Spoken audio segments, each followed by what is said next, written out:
I sort of wish the name was not Common Ground, but we're not common ground, because none of us are common, and all of us have our stories here, and all of us are treated with dignity here, and we deserve that dignity.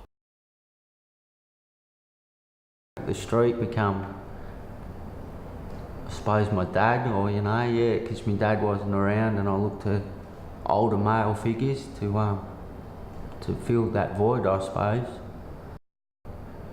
But yeah, you still always long for somewhere warm to sleep, go back where you can cook your own meals. A soft bed, yeah. You're always thinking about it in the back of your mind. I had 2 small children, and my then husband had a lot of psychiatric problems, mental illnesses, and from that point my children and I started to become homeless. And I went overseas to become a missionary. I got beaten up many, many times. I had serious attacks happen to me. When I got back from Papua New Guinea, I started receiving sickness benefits.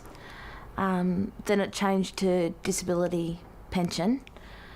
I rang numerous amounts of housing people, 2 or 3 times a day, just knocking on their doors, begging for housing, and to no avail. You could always find somewhere to sleep. Brotherhood bins and alcoves, and it'd be really tough sometimes, but you learn to live with it, kind of. After working in homeless services for 15 years myself, and I was quite aware that as a sector we were failing to make any lasting change into this issue. And as an organisation we were quite concerned about people who were entrenched in homelessness. We were involved in a large-scale research project with the Salvation Army and RMIT, and early findings of that research were confirming what we all suspected, and that is that homelessness is incredibly damaging on people, and many people develop substance abuse problems, serious mental health problems after they become homeless. The CEO of Homeground, Stephen Nash, went looking at international models of housing and really wanted to look at a response for this particular type of client group. So I think it was in early 2007 or perhaps 2006 that he went on an international study tour and came across supportive housing developments, and particularly the Common Ground supportive housing development in New York. We were already starting to think of what could be possible if we, say, had one of the public housing high-rise buildings. What could we do? And what would need to change in a building like that to be successful in ending homelessness? So we were already starting to think, well, if we had on-site support services, if we had the ability to keep people out of the building who may cause problems for people in the building, if we made it a beautiful building as well that people felt proud of, then those were the kinds of things that we were imagining might work. Then we heard about Common Ground in New York. I was lucky enough to be funded by the Ian Potter Foundation to go and spend 3 months, mainly in the United States, looking in some depth at the kind of supportive housing models. He then came back to Melbourne really inspired about that we could bring this type of housing to Melbourne and we could provide this response for this particular group of people. The idea, the starting point is ending homelessness, so designing everything around that.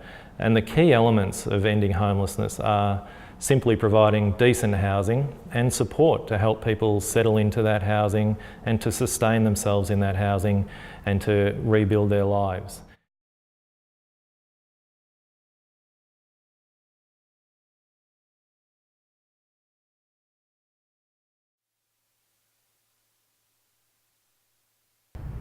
Grocon became involved in the Common Ground project during 2007, and we first heard about it from the then Housing Minister Richard Wynne. Common Ground was something that we thought we could contribute to in terms of bringing our expertise to the table. We've done the project at cost. We've returned all savings to the client. So we tried to think about how best we could contribute in this space as a construction and development company.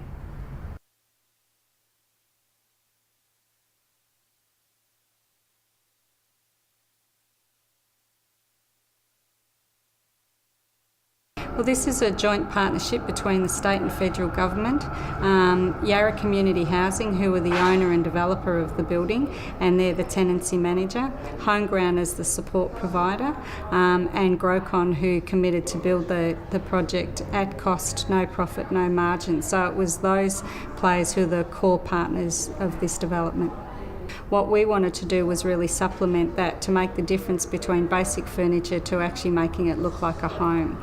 So we worked with Yarra Community Housing and Grocon, with Kmart, with Bunnings, with The Good Guys, with Harvey Norman, and really looked at and bringing all those crockery, cutlery and everything in it to really make it a home. So a comfortable chair, a television, a TV table, a food establishment pack. So it was quite an intensive effort from a range of organisations, and certainly the Rotary Club of Melbourne were really important in helping us broker that deal, those deals as well.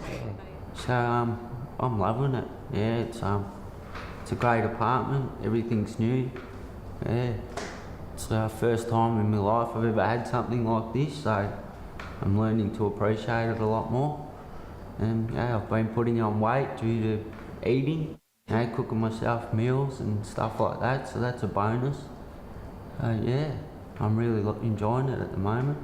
It's places like this gives guys like me, or people like me, sort of opens the doors to housing a lot quicker than it would otherwise if we did it, say, by ourselves through the commission, or go through private rental, which you basically never get. So yeah, I'd still be on the same merry-go-round, I believe. So it's a massive weight lifted off my shoulders, the stress of it. I've got dignity now. I've got dignity and safety, and I suppose they're the biggest things, and safety is what everyone needs. Safety and security.